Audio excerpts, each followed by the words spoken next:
in any way. Mr. Huzuni. Mtu ni watu, usitenge nafsi yako na wenzio.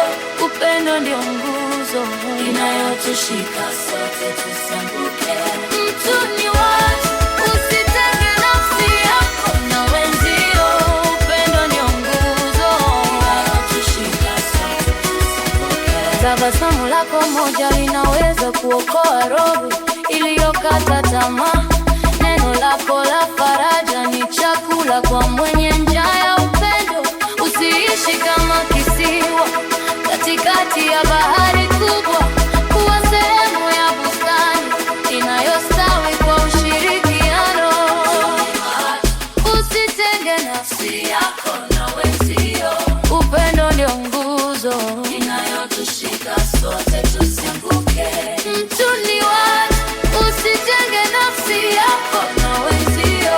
Upendo ndio nguzo inayotushika sote tusianguke. Nipigie KO mwanaume.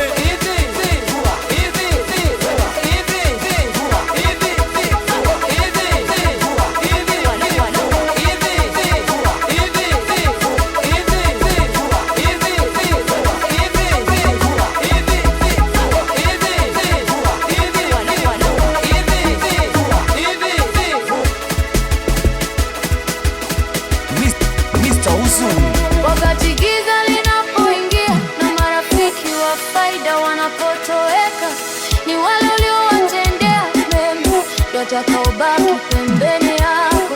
Ubinadamu ni thamani kubwa kuliko dhahabu na vito. Tunza undugu, tunza urafiki, tunza utu wako. Pendaneni kwa dhati, farishaneni kwa moyo.